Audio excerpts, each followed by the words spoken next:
like if you found the video valuable. It was an old farmhouse on the outskirts of the village, left to rot after its last owner passed away. For years, the building stood silent, its paint stripped by wind and rain, its windows blind with dust. Nobody dared to enter, not because of snakes or thieves, but because of the stories about the door at the end of the hallway. Aakash didn't care about ghost stories. He was a freelance photographer, hunting for abandoned places to shoot. His friends had dared him to spend one night inside the farmhouse, promising him both great photos and bragging rights. So, armed with a camera, a flashlight, and his stubborn pride, Aakash entered the house at dusk. The air smelled of damp wood and something faintly metallic, like rust or blood.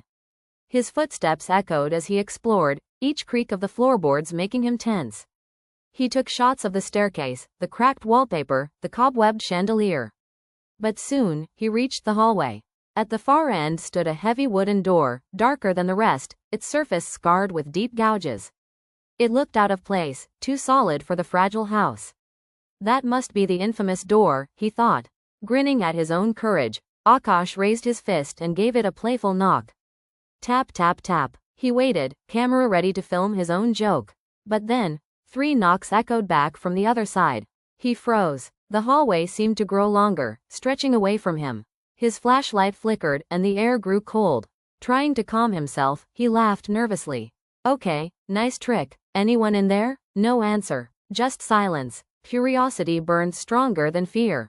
Aakash pressed his ear against the door. He heard faint scratching, like fingernails on wood. Then, a whisper. Let me out. He stumbled back, his heart hammering. He should have left then, but something compelled him to knock again, one slow, trembling knock. This time, the reply was immediate. A furious pounding shook the door, so violent that dust rained from the ceiling. The wood groaned, as though something was trying to break free. Aakash ran down the hallway, but the farmhouse seemed to shift around him. Doors he had passed earlier were gone.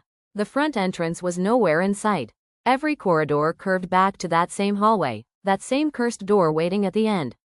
Panicked, he pulled out his phone to call for help, but the screen glitched, showing only a distorted reflection of his own face, eyes hollow, mouth stretched in a silent scream. Behind him, the door creaked open just a crack. A blackened hand, thin and clawed, pushed through. It groped the air blindly, fingers twitching. From the gap seeped a smell of rot and damp soil. Aakash heard the whisper again, louder, closer, let me out. He bolted, sprinting through the twisting hallways.